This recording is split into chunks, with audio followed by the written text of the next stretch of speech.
코로나19 장기화로 국민 5명 가운데 1명은 우울감을 느낀다는 복지부 통계도 있었는데 우리 학생들 상황도 크게 다르지가 않습니다. 지난해 173만 명을 검사해봤더니 정신건강 관리가 필요한 관심군이 8만 명에 달하는 것으로 조사됐습니다. 교육부가 의료비 지원 방침을 밝혔습니다. 정지주 기자입니다. 국내에 첫 코로나 환자가 발생한 게 벌써 2년 전입니다. 백신이 개발됐고요. 먹는 치료제도 나왔습니다마는 코로나 상황은 여전합니다. 변이까지 등장을 했죠. 많은 게 변해버렸습니다. 우선 마스크가 필수입니다. 한여름에도 또 숨가쁜 운동을 할 때도 심지어 수능을 볼 때도 마스크 썼습니다. 사람들과 만나려고 해도 인원수 확인부터 먼저 해야 합니다. 이제는 백신 접종 여부까지 따져야 하죠. 그렇게 몸도 지쳐갔고요. 특히 마음도 지쳤습니다. 복지부가 성인 2,063명을 상대로 코로나19 정신건강 실태 조사라는 것을 해봤는데요.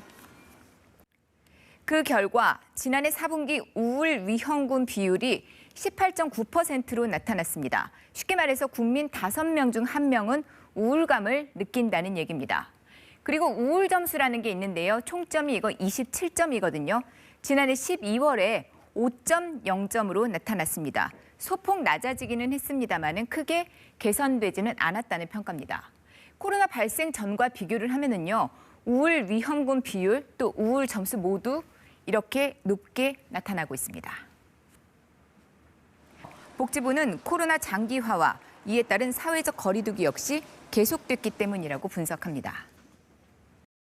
신체 건강에도 영향을 미쳤습니다. 비만 유병률이 크게 높아졌거든요. 코로나 이전과 비교해서 남성은 6.2%포인트, 그리고 여성은 2.7%포인트 이렇게 각각 올랐습니다. 특히 30대 남성의 비만 유병률이 높거든요. 코로나 이전보다 무려 11.8%포인트가 높게 나타났습니다. 사회적 거리두기로 외부 활동이 줄었습니다. 운동도 제대로 못했죠. 식당에 가는 대신에 배달 음식 주문했습니다. 그게 고스란히 비만으로 이어졌다는 얘기겠죠.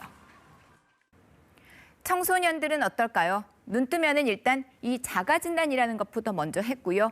등교 못할 때도 많았습니다. 이제 수업은 비대면 방식에 더 익숙해진 것 같습니다. 입학은 물론이고요. 졸업식도 비대면이 대세였습니다. 수학여행은 물론 축제도 운동회도 모릅니다. 그렇게 2년이 흘렀습니다. 그 사이 학생들의 정신 건강도 위협받게 됐다는데요. 운동을 많이 못 갔거든요. 그래서 약간 옛날보다 짜증이 더 많아지고 조금 답답했던 것 같아요. 집에 있는 시간이 늘면서 갈등이 쌓였고요. 전염병과 백신에 대한 걱정이 과도해지는 경우도 있다죠. 우울한 생각이 사로잡히는 게 문제거든요. 너무 지나치게 외부의 그런 상황을 이제 두렵게 생각하는 거죠. 그래가지고 외부 나가는 걸 차단하고 집에만 있으면은 그 생각이 자꾸 휩싸여요. 교육부가 지난해 학생 173만 명을 검사했거든요. 정서와 행동 특성을 확인했더니 정신건강 관리가 필요한 관심군이 8만 명에 달했습니다. 학생 10만 명당 극단적 선택을 한 경우도 코로나 이전이 2019년에 2.5명에서 지난해에는 3.6명으로 늘었습니다. 그래서 정신건강 고위험군 학생에게 신체와 정신치료비를 각각 최대 300만 원 지원하기로 했습니다. 정부는 또 정신건강이 위기인 학생들을 위해 24시간 비대면 상담 서비스도 제공한다고 밝혔는데요. 한편 백신 접종 뒤 중증 이상 반응이 나타난 학생들에 대한 지원도 강화됩니다.